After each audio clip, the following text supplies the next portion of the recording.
சற்று முன் கள்ள ஓட்டு போட்ட இவிஎம் மிஷின்கள் சிக்கியது. பாஜக வெற்றி செல்லாது, நீதிமன்றம் கொடூர உத்தரவு. பேரதிர்ச்சியில் மோடி. அதாவது கடந்த நாடாளுமன்ற தேர்தலில் பாஜக அடைந்த வெற்றி என்பது திருட்டுத்தனமானது என்று பகிரங்கமாக காங்கிரஸ் கட்சி தலைவர் ராகுல் காந்தி சொல்லியிருக்கிறார். இந்தியாவின் மக்களாட்சி மரபை குழி தோண்டி புதைக்கும் செயல்களுக்கு தேர்தல் ஆணையம் துணை போயிருக்கும் சந்தேகத்தை இது எழுப்புகிறது. மேலும் இந்திய தேர்தல் ஆணையத்தை கைப்பாவையாக பயன்படுத்தி கொண்டு பாஜக தனது வெற்றிகளை அடைந்து வருவதாக ராகுல் காந்தி தொடர்ந்து குற்றச்சாட்டுகளை முன்வைத்து வருகிறார். அந்த வகையில் போலி வாக்காளர்களை பட்டியலில் சேர்த்தல், வாக்காளர் வாக்குப்பதிவை உயர்த்துதல், பாஜக வெற்றி பெற வேண்டிய பகுதிகளில் போலி வாக்காளர்களை சேர்த்தல், அதன் பிறகு அதற்கான ஆதாரங்களை மறைத்தல் போன்றவற்றை மேட்ச் பிக்சிங் மாதிரி செய்கிறது பாஜக என்று மகாராஷ்டிரா மாநில சட்டமன்ற தேர்தலை முன்வைத்து ஆதாரங்களுடன் அம்பலப்படுத்தினார் ராகுல் காந்தி.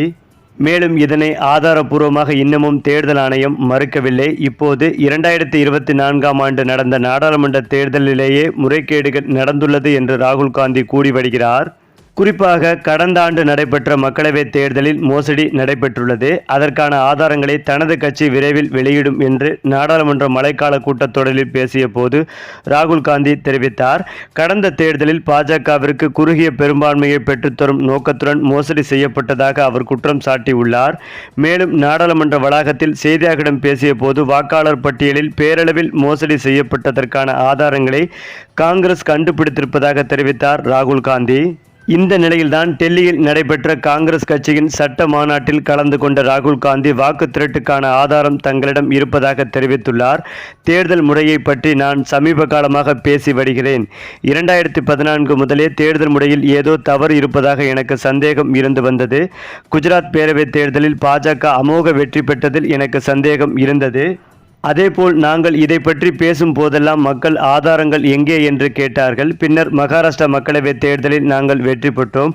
ஆனால் 4 மாதங்களில் நடைபெற்ற பேரவைத் தேர்தலில் நாங்கள் படுதோல்வி அடைந்தோம். 3 வலிமையான கட்சிகள் திடீரென மறைந்துவிட்டன. அது மட்டுமில்லாமல் தேர்தல் முறைகேடுகளை பற்றி தீவிரமாக ஆராய்ச்சி செய்தோம். மகாராஷ்டிராவில் அதனை கண்டுபிடித்தோம். மக்களவைத் தேர்தலுக்கும் பேரவைத் தேர்தலுக்கும் இடையே 1 கோடி புதிய வாக்காளர்கள் தோன்றினார்கள். அந்த வாக்குகளில் பெரும் பகுதி பாஜகவிற்கு சென்றது.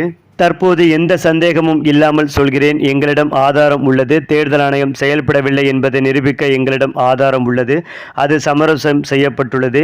இந்த ஆதாரத்தை கண்டுபிடிக்க நாங்கள் 6 மாதங்கள் இடைவிடாமல் உழைத்தோம். சில நாட்களில் மக்களவைத் தேர்தலில் பாஜக மோசடி செய்து வெற்றி பெற்றதற்கான ஆதாரத்தையும் வெளியிடுவோம். மேலும் கர்நாடக மாநிலத்தில் ஒரு தொகுதியில் 6 லட்சம் வாக்காளர்களில் 1.5 லட்சம் பேர் போலியானவர்கள்.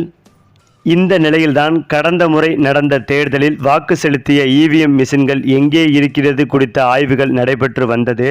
அந்த இவிஎம் மிஷின்கள் சிக்கினால் உறுதியாக இதற்கான ஆதாரம் முழுமையாக கிடைக்கும். அப்படி ஆதாரம் கிடைத்தால் பாஜக ஆட்சி கவிழ்க்கப்படும். பிரதமர் மோடி பதவி விலகுவார் என்ற பேரதிர்ச்சி தகவலும் வெளிவந்து கொண்டிருக்கிறது. இந்த தகவல் ஒட்டுமொத்த பாஜகவையும் சற்று பதட்டமடைய வைத்து வருகிறது. சரி, இப்போ நீங்கள் சொல்லுங்கள், தேர்தலில் மோசடி செய்த பாஜக பற்றிய உங்களுடைய கருத்துக்களையும் உங்கள் கமெண்ட்டில் சொல்லுங்கள். மேலும் இந்த வீடியோ உங்களுக்கு பிடித்திருந்தால் லைக் பண்ணுங்கள், ஷேர் பண்ணுங்கள், மறக்காமல் நம்முடைய சேனலை சப்ஸ்கிரைப் பண்ணிக்கங்க.